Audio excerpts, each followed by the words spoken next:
千里之行，始于足下。A journey of 1,000 miles begins beneath the feet.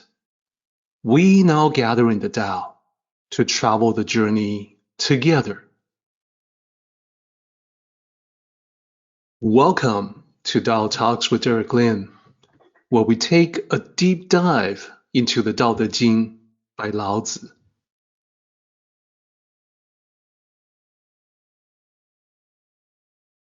I would like to extend a warm welcome to you.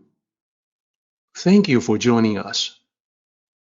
I would like to invite you to center your thoughts and direct your attention to this moment in time, to the here and now, to be fully present and mindfully aware as we all ready ourselves for this sacred process in the Tao with one another. So I'm going to start with Buddhist Dharma. This is to say, Dharmic teachings deriving from the original Buddha from 2,500 years ago. So in Buddhism today, this is a concept, 无我, anatta. This is the doctrine of non-self.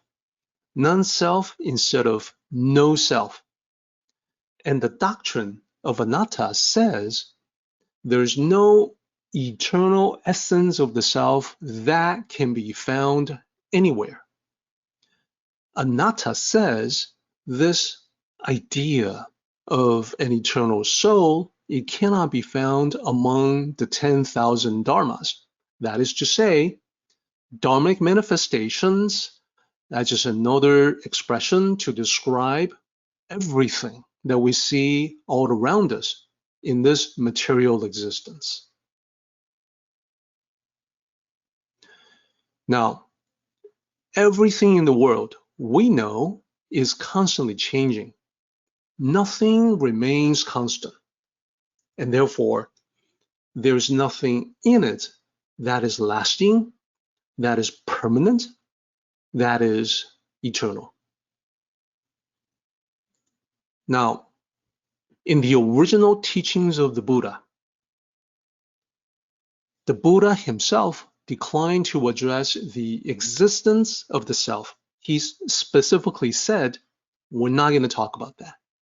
And the reason is because the question on whether or not an eternal self, eternal essence of you exists, that question itself leads to an attachment.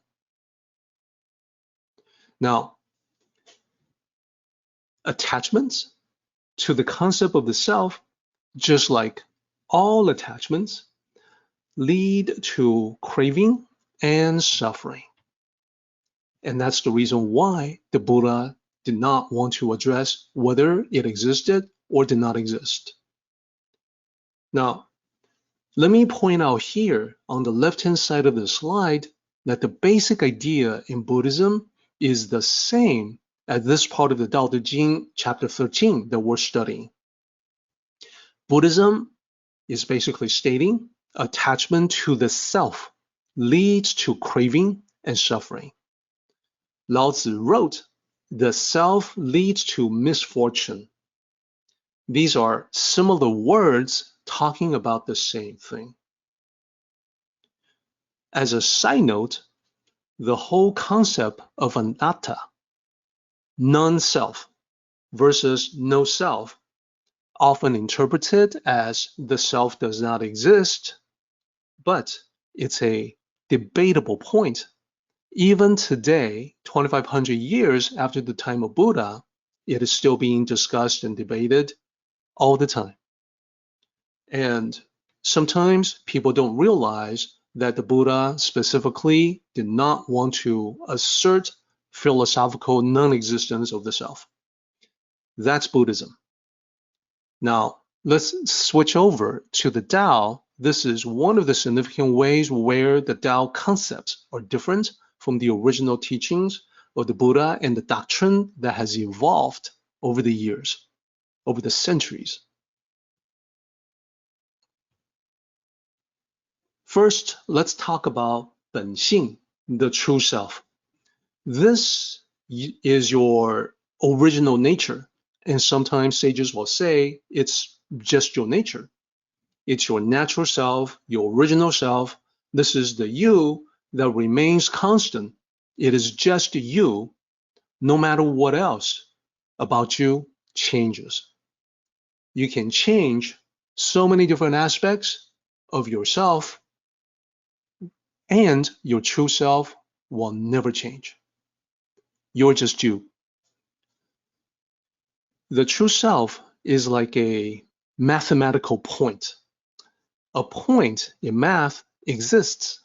It's there. But the point has no dimension. It takes up no space. Conceptually takes up no space. If you draw a point on a piece of paper, it's a small dot. It has a small dimension. But that is describing a point that is dimensionless. That cannot really be measured. It has zero width conceptually. Now, when you compare the true self with no self or non-self, you can begin to see one of the divergent perspectives between Buddhist Dharma and the Tao perspective. Buddhist Dharma asks the question, what is the true self? The Tao perspective responds with, well, whatever it is that ultimately originated this question, that is the true self. Whatever was ultimately asking, what is the true self, is the true self. Buddhist Dharma may then say, there are people who really insist on this, the self does not exist, anatta. But the Tao perspective would be, whatever it is that ultimately originated this thought, this assertion, this statement, that is the true self.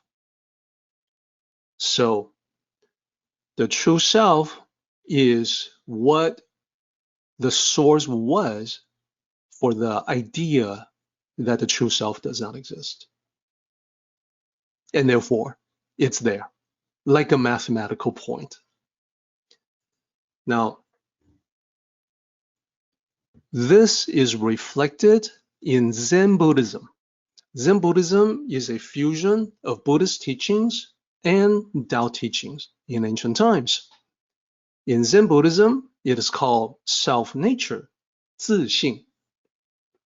Self-nature is described as that which is originally pure, complete, and the source of all manifestations in your life. So the teaching which I really love is that the self-nature is pure.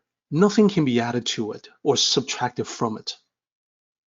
The self-nature is complete in the sense that you already have everything you need for any purpose you may have in mind, for anything you may wish to do, for any goal you may wish to accomplish. It's complete in and of itself. And then let's talk about it as the source. When I say that it is the source of manifestations in your life, the original expression is that the self-nature gives rise to the 10,000 dharmas, which means everything in your life, the good as well as the bad. So everything is sourced in you. Everything in your life can be traced back to self-nature. So that's from Zen Buddhism. And here is the most important part. Your physical self and mental self, that is to say, your body and your mind, these are layers over the true self. They are subject to change, and they are what lead to misfortunes. And just as a reminder, the mental self includes everything that happens in your mind. Memories, thoughts, feelings, emotions, ideas, concepts, learnings, everything. Note that you change your mind all the time on different things. Your memories are constantly changing. You remember and forget different things all the time. So the mental self, subject to constant change. Of course, we talked about the body as the physical self. We know that it's going through constant changes from one moment to the next. The metaphor here is that we all have different clothes that we wear for different occasions. For instance, you put on business attire for work. You wear casual attire to relax. You may put on swimwear for a dip in the pool. You may put on formal attire to attend an event, and so on. Different clothing for different purposes, different events, different occasions. Now pull back to the perspective of eternity and multiple lifetimes. The different bodies you wear or inhabit or use as the vessel of your physical existence, the different bodies are like the different clothes that you wear for different purposes on different days. The bodies that you put on, the families, the environment, the circumstances, people around you, interactions, relationships with them, the things that you use, all are manifestations sourced in self-nature in accordance with karmic mechanisms for the purpose of specific lessons and refinements for the spiritual self. So with that framework, let me share this. This is just a depiction of the true self, which in the Tao is like a mathematical point. Sometimes I say it's a singularity. Now, this is the constant, this is the eternal, this is the permanent, this is the unchanging. Surrounding the true self, there's layers and layers of that which is transient, impermanent, ephemeral. All these things that we wrap around the true self. Ego, sense of self. When I say image, I mean the image that you project for others. Your social veneer or facade, the surface appearance. Reputation, pretty self-explanatory. It is what people think of you. It's the reputation that you have among friends, business associates, other people. Perception, the public perception of you, how people see you, if they pay attention to you. Identity, your social identity, who are you? What is your place in society? Feelings, well, emotions. All of these things change, while the true self does not. All of these things are affected externally, while the true self is unaffected. So in terms of external positive and negative feedback, we start with the positive. As we go through life, sometimes we receive compliments. When we go online, sometimes we see that people have given us a thumbs up on something we posted. That's part of the external validation. It's all part of that positive feedback, favor, and praise. So that positive feedback, it can definitely inflate the ego. So this is the reason why I composed the graphic in this fashion. All the incoming positive feedback is hitting that external layer first. The layer that changes, it does not affect what is the innermost core of your being. They add nothing to your true self. What about the flip side? Well, we get negativity too as we go through life. We get personal attacks, disapproval, ridicule, mockery.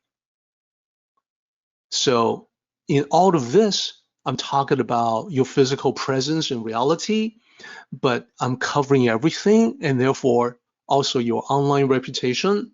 It's part of your digital self, your website accounts, your profile photos, avatars, everything. So then when you realize how this works, that personal attacks can hurt your feelings. Disapproval can be affecting public perception of you. Ridicule can hit you in your social identity.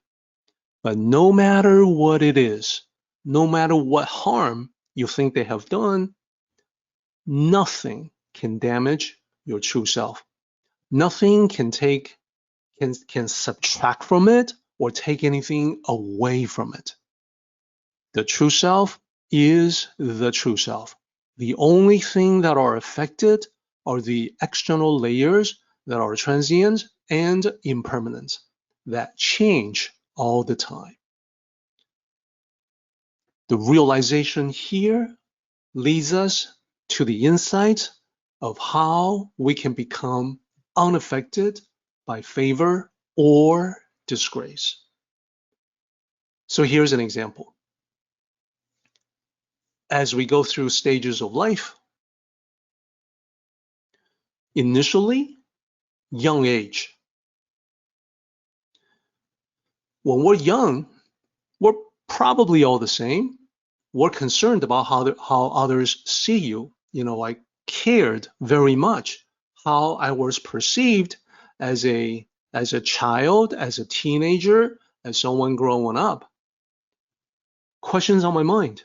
Do they think I am likable, sociable, respectable? Yeah, I want the respect of my peers as a young guy.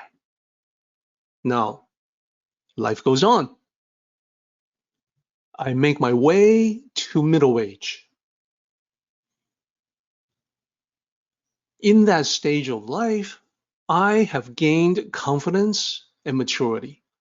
I am more confident than I was before as a young man, hopefully more mature than I was before. And therefore, because of that, I don't care as much as I did previously what people think, whether it's good or bad. I'm unaffected by that. And I think I'm doing pretty well.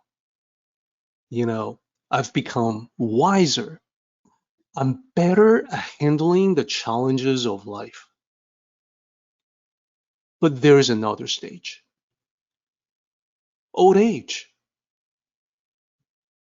In old age, you gain the perspective of experience. Things are winding down. Life is coming to an end. And finally, there's the realization. People were never really thinking that much about you in the first place. So when I was younger, caring about how people thought, well, they weren't really thinking about me all that much. Middle age, no longer care. Well, that's kind of funny because they weren't really thinking that much about me. So this is the wisdom that comes with age. This is a truer sense. This is a clearer perception of reality. People are overwhelmingly concerned about themselves. They weren't really paying that much attention to me, myself, and I. Therefore, the ego really can and should take a break. Now, this is old age. What I would also say is that no matter what stage of life you're in, you and I can all have this wisdom now. We don't need to wait until we are nearing the end of this lifetime to live wisely with the clarity and this realization. This will let us handle challenges that come our way, whether it's good or bad, positive or negative, favor or disgrace. We can handle all of them with a steady resolve and peaceful calmness that will not be easily swayed, easily manipulated by others, so we won't easily fall prey to emotions leading to rash reactions. And that is consistent with what Lao Tzu says in this chapter when he pointed out 宠辱若惊, that favor and disgrace make one fearful. We get to the solution of it, which is that favor and disgrace do not affect us. 宠辱不惊. And that is the calmness and composure that we're talking about here in the Tao.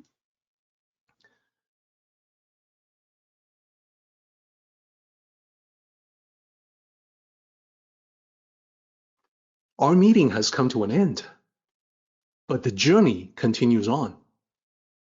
Until next time, may the Tao fill you with peace and happiness.